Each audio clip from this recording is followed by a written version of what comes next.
Seguimos en el living y vamos a estar hablando de Señor Cuervo, este libro de Margarita Muñiz con ilustraciones de hoy, que lo tengo por acá.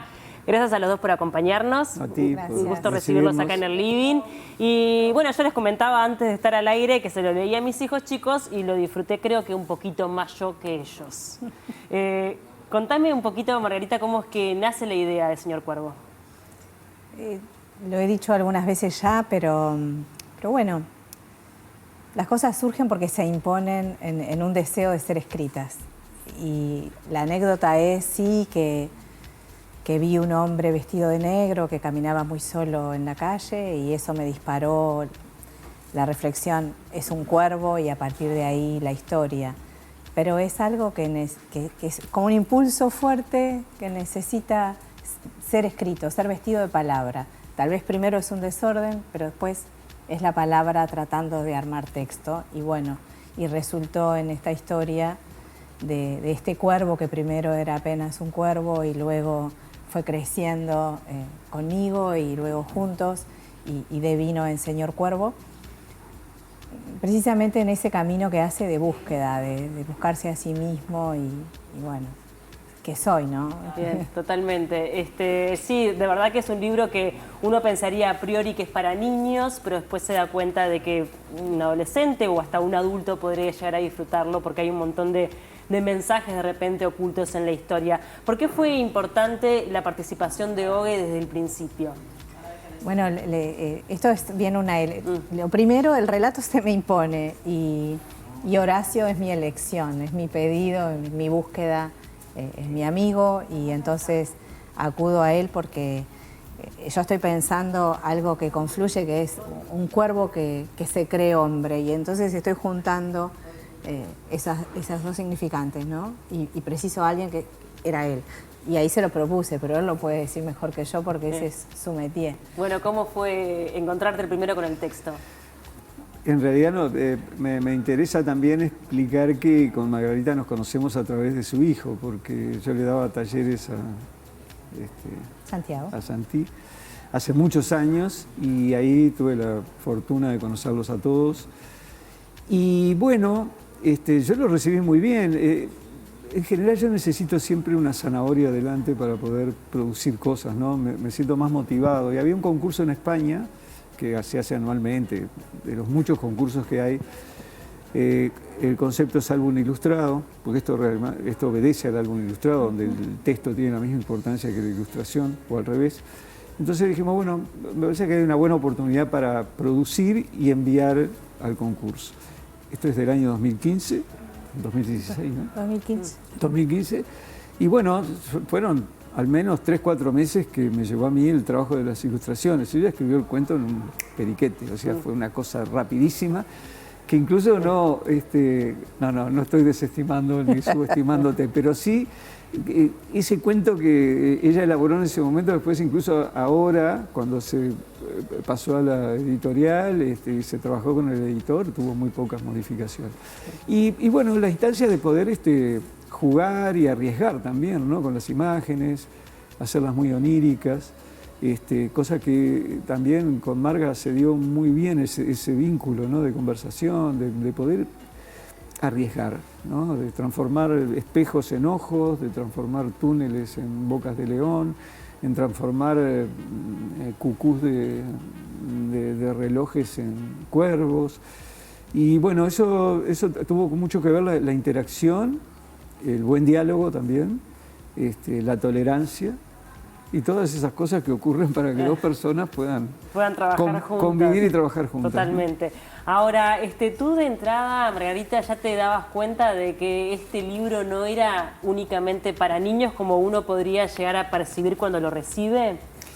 Sí, en cierto sentido sí, porque yo me pienso antes como la niña que fui, a la que no le dijeron esto podés leer o esto no, o esto. A mí nadie me dijo que no podía leer Tolstoy, a mí me lo leían o lo leía yo siendo pequeña. Entonces, alguien podría decir, bueno, está la edición Tolstoy para niños, estoy pensando, pero no, uno lee. Yo leía todo lo que caía en mis manos y era muy feliz con eso y mi fantasía se desarrollaba y mi pensamiento. Y cuando hago esta historia no estoy pensando en nadie en realidad, necesito imperiosamente escribir la historia y contar la historia. Después, bueno, pasamos a otro plano que es el plano editorial. Pero a mí me gusta decir que esta es una historia para que lean de 0 a 100 o más. Y cada quien va a descubrir en su momento lo que pueda, como tus hijos, que siguieron por donde les fue posible. Sí, que uno de repente siguió más las ilustraciones, otro capaz que escuchó más el relato. Va un poco por esa vía, porque la obra literaria es una obra de arte y toda obra de arte es inagotable. Entonces esa es la apuesta. De los más pequeños a los más grandes, cada quien decodificando lo que pueda. Porque es muy divertido además encontrarse con el absurdo y la atmósfera onírica. Por ahí hay calles de ciudad, hay una cebra, la cebra dorada, que es una verdadera cebra, digamos, sí y no, sutilezas de direcciones, a dónde dirigirse. Hay que mirar en pequeño las ilustraciones también, ¿no? Y decodificar metáforas que, como dijo Horacio, van muy de la mano. Texto y la ilustración es texto también. Claro, eso es interesante lo que dicen las ilustraciones. Hay también lugar para varias interpretaciones o para mirar cada uno de los detalles, ¿no? Todo tiene un porqué.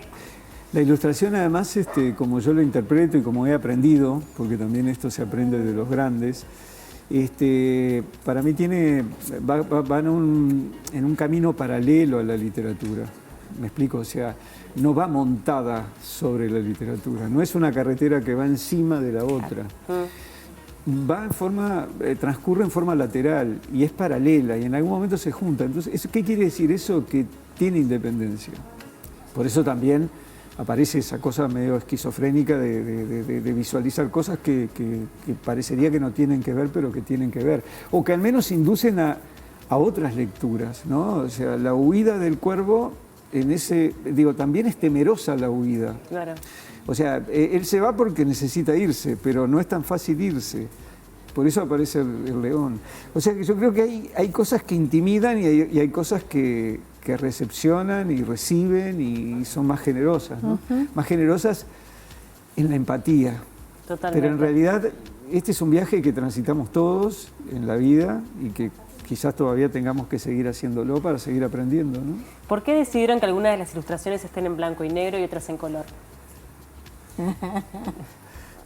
Capaz que tu mirada es diferente a la mía, pero... No, pero estuvimos de acuerdo, ¿verdad? Sí, yo creo que la realidad, yo voy a decir las cosas como son, porque si no me parece que no tiene mucho sentido estar conversando acá. Cuando llegó el momento de enviar a España, se llegaba la fecha y no me daba el tiempo para hacer todas las ilustraciones color. Bien.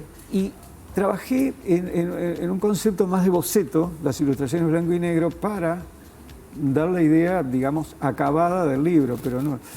Y esos bocetos terminaron siendo originales, porque cuando la editorial y los editores vieron esto, dijeron, pero qué interesante, las ilustraciones blanco y negro pueden captar, ¿no? desde la mirada de la editorial, ¿no?